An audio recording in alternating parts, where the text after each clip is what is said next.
Hey there. This one is going to be pretty lengthy. It's in two. It's probably going to be in two parts due to that. Basically, what I'm going to do is just go over mechanism of action of each psych medication that I know of. So let's start with antipsychotics, and there's actually two different classifications of antipsychotics. First generation, which is known as typical, and second generation, which is known as atypical.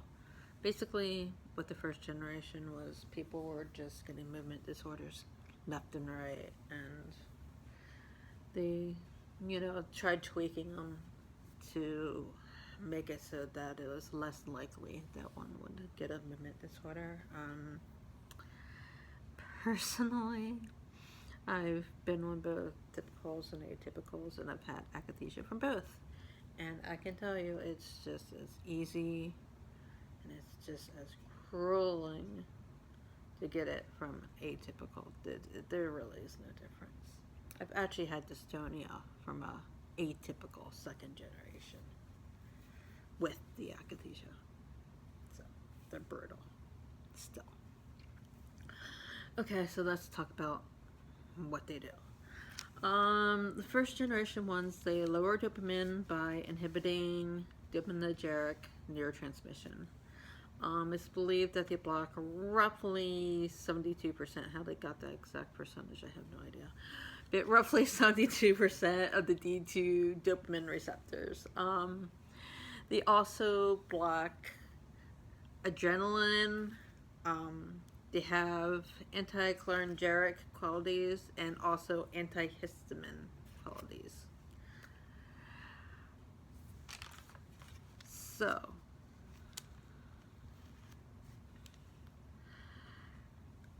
obviously, when it comes to lowering dopamine, that can easily cause movement disorders and akathisia.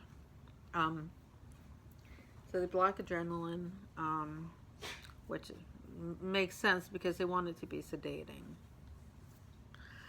The fact that they have anticholinergic qualities actually kind of surprises me. That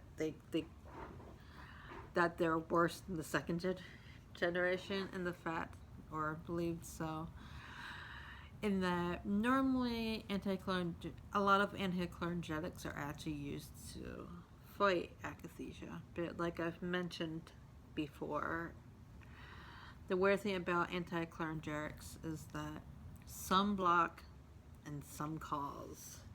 So it's hard to know like which one you're gonna get, I suppose. And I'm not sure like the differential between them, like why anti-Parkinson medication helps to prevent somebody trembling, and anti-vertigo and gastrointestinal anticholinergics cause a lot of akathisia. I don't know why that is, but it's also also has antihistamine action.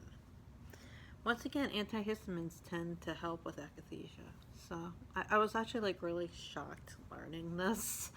It still lowers an awful lot of dopamine. I mean, we're talking 72% at the D2 receptor. So,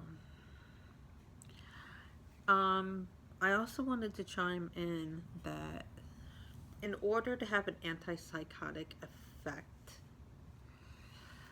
it basically 60 to 80% of the D2 dopamine receptors need to be blocked. This is believed. Some typical antipsychotics, two biggest ones that I can think of is probably Haldol and Geodon. Okay, so on to the second generation. These are both serotonin and dopamine antagonists, so they block both. And they also block at the D2 dopamine receptors. With the serotonin receptors, they tend to block at 5, 5-HT2A. So, why they're... I don't know why they would be blocking serotonin. Normally, people are... And this is what's really, really funny. Well, it's actually not funny. It's more sad. But, a lot of people that are on an antidepressant get really depressed easily because you're lowering dopamine levels. So why the heck would you want to lower their serotonin levels too? And by the way, they often are placed on like an SSRI. So they're placed on an antidepressant to gain the serotonin back that this medication is taking from. It's insanity. It makes no goddamn sense whatsoever. Now, I have no idea why these are better than the first generation. My only guess is that the anticholinergics, like I said, they can go both ways as to whether they help, some help, some hinder and cause. So, and one thing you should know about anticholinergics is that they actually block the uptake of dopamine. So basically what an anticholinergic does is it causes dopamine to sit in the synapse, so it raises dopamine levels, which is why the anticholinergics are that's why they would help akathisia. Okay, now I mentioned the 5-HT2A serotonin receptor. What is interesting about that? Okay, 5-HT, you can actually buy this as a supplement. And what it's used for is for insomnia. Why is it used for insomnia, you ask? Well, this is basically what serotonin does. When it's been sitting in the synapse, it's reuptaked, so it gets reabsorbed, and it turns into 5-HT. 5-HT then turns into melatonin. So if you've ever been on an SSRI or an antipsychotic, you're wondering why you're not getting any sleep. Well, I should say second generation antipsychotic. You're wondering why you're not getting any sleep. It's depleting the melatonin. It's not allowing it to be created. Lovely. Okay. Selective serotonin reuptake inhibitors. Sorry. I should tell you some atypicals. Abilify is one. Vraylar is another. I believe risperidol is also an atypical. I could be wrong there. Selective serotonin reuptake inhibitors. These are medications like Zoloft, Prozac, Lexapro. Basically, ordinarily, after carrying a signal between brain cells, serotonin is taken back into those cells in a process called reuptake, which I was talking about earlier. Now, when it's reuptaked, it is made into the 5-HT, which is turned into melatonin. Instead, what the SSRI is doing is it's causing it to remain in the synapse so that you have more of it. So it increases the level of serotonin, which personally makes you happier.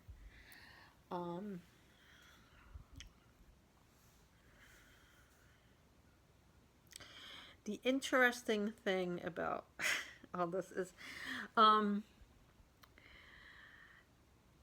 it's always been believed that serotonin is the happy chemical and that it's responsible for depression. Well, that theory has actually been debunked a number of years ago. I want to say 3 or 4 years ago. There was this big study that was done where they tried to see if serotonin really was to blame for depression, and it wasn't. so the fact that the fact that they still have these serotonin drugs that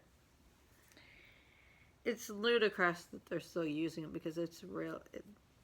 Apparently, that's not why, like, increasing serotonin is not supposed to create happiness, is what they found. But there might be another mechanism to serotonin reuptake inhibitors that could be causing that. The brain is, we only know so much, and so much goes on with this shit. Now, there are also SNRIs, serotonin norepinephrine reuptake inhibitors. This is like Cymbalta, Effexor, or a couple of them. Basically, they're the same as SSRIs, except they also increase norepinephrine. There's a couple of reasons why they do this. It seems kind of weird. Like, why do you want to increase adrenaline? That's going to make me anxious. And it does. A lot of them do cause anxiety. Anxiety is a big side effect of these. But the reason behind it is apparently they believe that it controls nerve pain is one reason. And they think that also by increasing norepinephrine, it prevents the brain from being flooded with serotonin. Like the two chemicals kind of balance themselves out.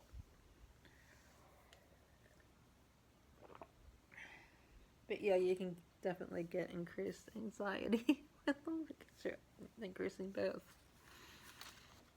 And then there are the straight up norepinephrine reuptake inhibitors that just block the action of the norepinephrine transporter and, of course, like leaving it in the synapse, to build.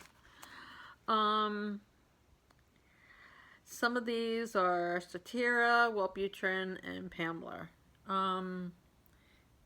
These are used for many, many, many reasons. It's used for depression, anxiety, and panic, which I think is ludicrous, obviously. like, do you want extra adrenaline when you're having a panic attack? No. And some of them make more sense. Normally, these medications are used for ADHD, in which case stimulants help. It's also used in narcolepsy, appetite suppression. Those make sense. Moving on.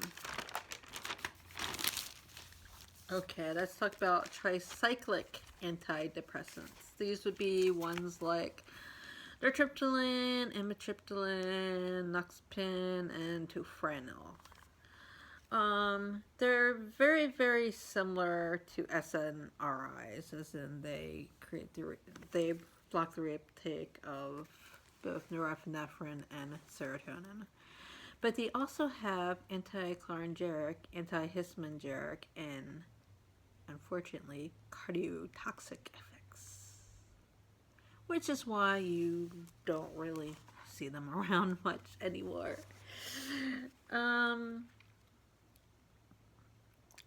There's actually, it's kind of like, it's almost like first and second generation antipsychotics. There's actually like two types of tricyclics, depending on whether they target the norepinephrine more or they target serotonin more.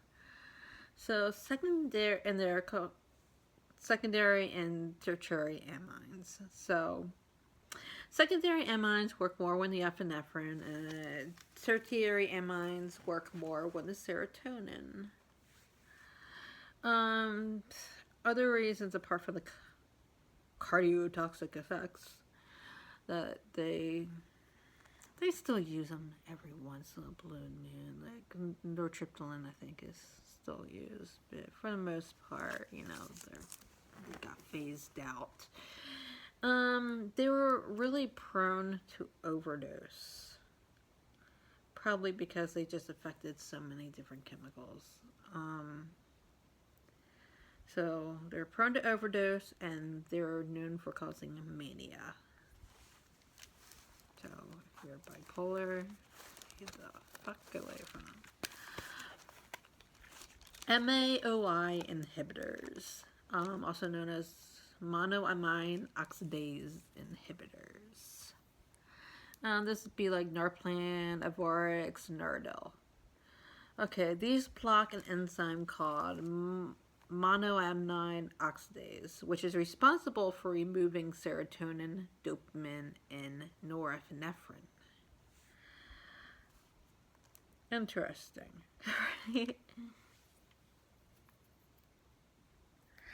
So basically, they block something that would lower serotonin, dopamine, and norepinephrine. So they're actually end up increasing serotonin, dopamine, and norepinephrine in the end. These are almost ancient history. One of the reasons is because in order to take these, you have to stay away from tyramine, which is, found in various foods. And if you take thiamine, what would happen is it causes really high spikes in blood pressure.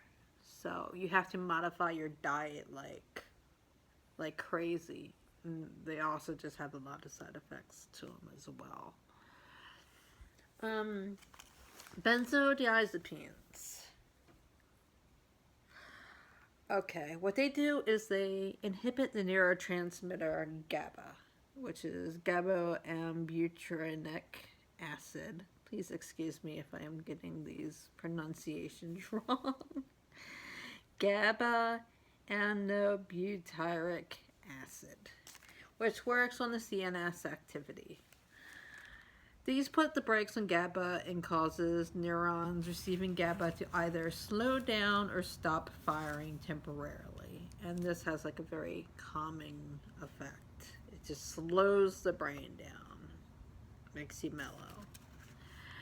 This causes suppression in central nervous system activity, which is why you're mellow.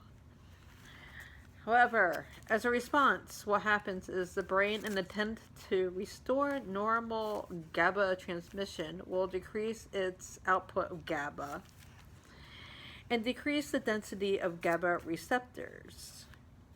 Now, as the brain lowers GABA output and wears down the GABA receptors, this causes a flooding of GABA upon withdrawal. So that is why benzos are so dangerous. It's like, first it puts this, it's like you're applying the brakes, and you're slowing everything down. And then it's like, you just run out of brake fluid and, you're just flooring. And that's how you end up with akathisia.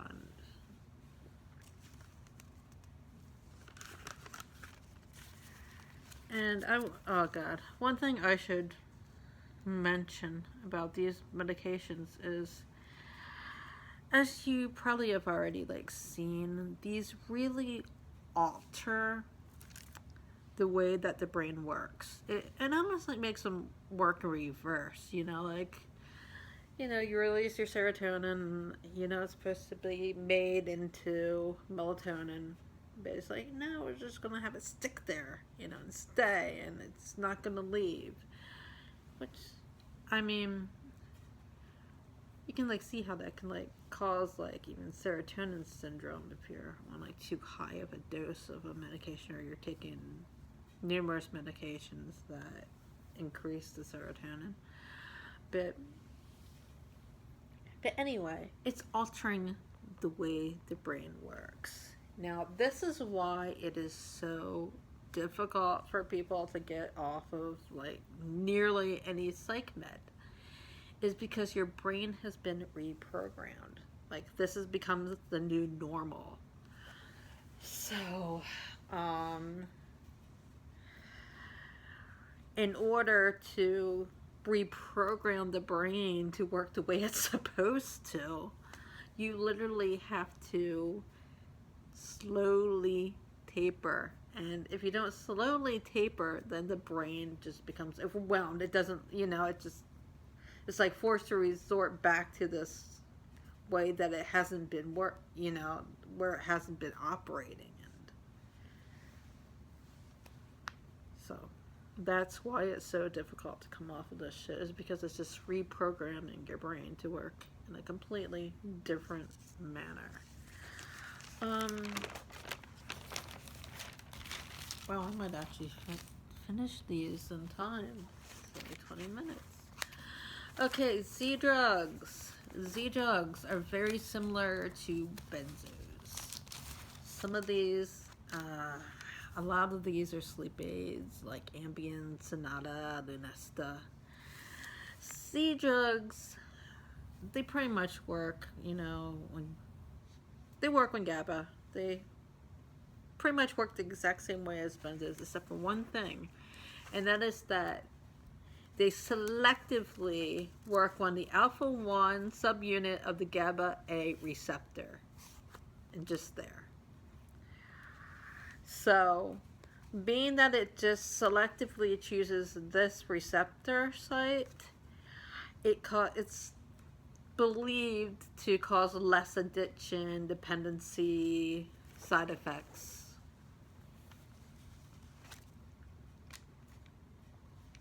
I've never been on any of these, so I can't tell you from experience. Let's get into, okay, so I guess ADHD medications are really simple to explain. It's like no explanation to them. Basically, they're similar to what they do is they increase dopamine and norepinephrine. So, norepinephrine is adrenaline. They're just there to make you more alert, more focused. That's very simple, right? Okay, so these are mood stabilizers, okay?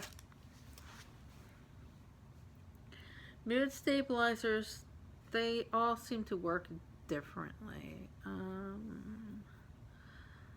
A number of them are anticonvulsants, like Lamictal is an anticonvulsant, Tegretol is an anticonvulsant. I think Depakote might be, I'm not sure, which is scary because I've been on it, so I should know. Okay, let's talk about lithium. Lithium is an anti-manic. So, let's see what that does. Supposedly increases glutamate and decreases dopamine. Yes, you can get akathisia from lithium. Basically, glutamate works to transmit pain. And it also works to make GABA. So you're decreasing these. And just in case you wonder, glutamate is just another name for MSG. We don't want at a Chinese restaurant. It's important for learning and memory, and too much of it can cause Parkinson's, Alzheimer's, Huntington's, things of that nature. So basically, like a lot of people that are on lithium, they'll feel like they got, basically their mind is just like blocked. Like if you hear about like the artists on lithium that like get massive artist block. I've had it. It's true. Basically, it just really screws with cognition. God. So, it increases glutamate, decreases dopamine, and it also increases GABA neurotransmission.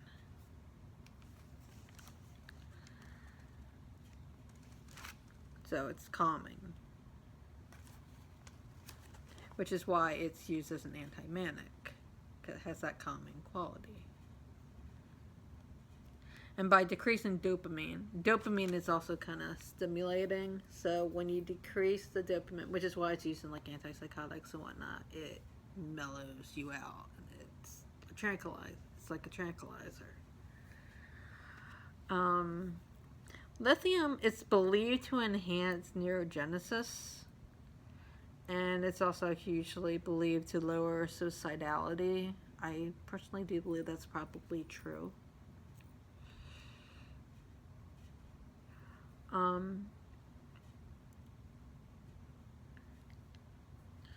The thing, though, is it's not totally known how it works. And it's also believed that it works on other neurotransmitters as well. It's a salt. It's in water, but nobody really truly knows how it works. But since I've mentioned antimanics and that lithium is an antimanic, some other antimanics are like risperidol, Hadol, Neurontin, Lamictal, and Depakote. Let's get into Lamictal.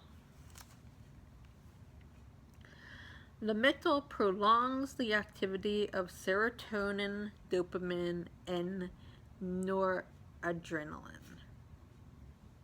So it keeps all three of those chemicals in the synapse just sitting there.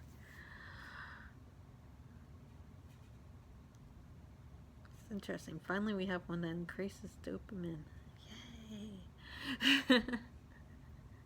And now that I think about it, like, I've been like having like trouble with my akathisia increasing since coming off of Lamictal. This could be why. It's believed to slow down the cycles of bipolar, basically like the periods in between, so like you have less cycles is what it's trying to do. Once again, it's unknown how it behaves as a mood stabilizer. Weird. How they just give you these things that they don't really know how it works. But anyway, here's the interesting thing about the Lamictal, and I will tell you, I don't recall like having. It's pretty much like the reason why it was the first medication I came off of. I can't think of a single goddamn thing it did. Like it didn't seem to have any beneficiary qualities when I was on it. The only thing it did was it caused extreme rage. I would just rage out all the time. Who the hell wants to do that? Since I've come off of it, I don't have anger issues anymore. Okay, but here's the thing. Lamictal has not demonstrated any clear efficiency in treating acute mood disorders, and there is much controversy about its usage as a mood stabilizer, and yet it is prescribed like crazy. It's believed to prevent the release of glutamate and aspartate release by inhibiting sodium channels.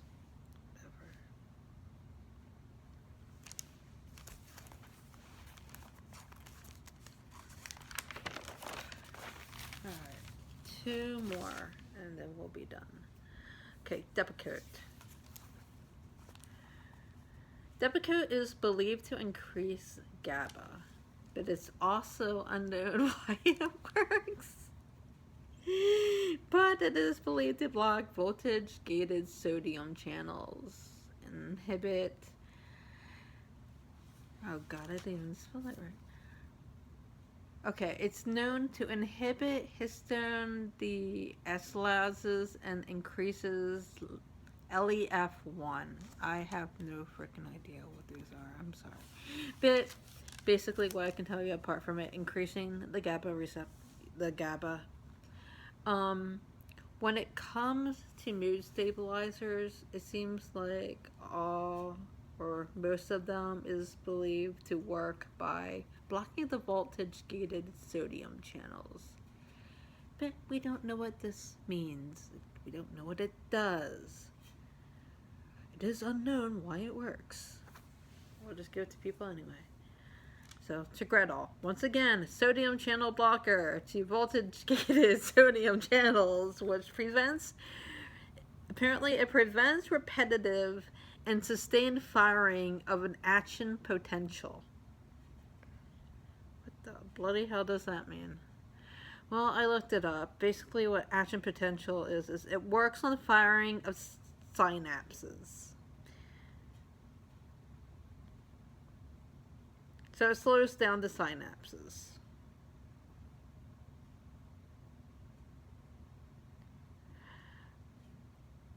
But what for? Like, what? It doesn't say what neurotransmitters, are blocked. But they say that it is believed to release serotonin and that it may actually be an SSRI, believe it or not. But they don't know. So, as you can see, a lot of these medications, like some of them, people don't even have a clue what they're used for. Whereas other ones, they completely rewire your brain to work literally the opposite manner of what is meant, for the brain to do. It just stops reuptake and reabsorption of these neurotransmitters. It just lets it float in the brain. Oh yeah, there you go.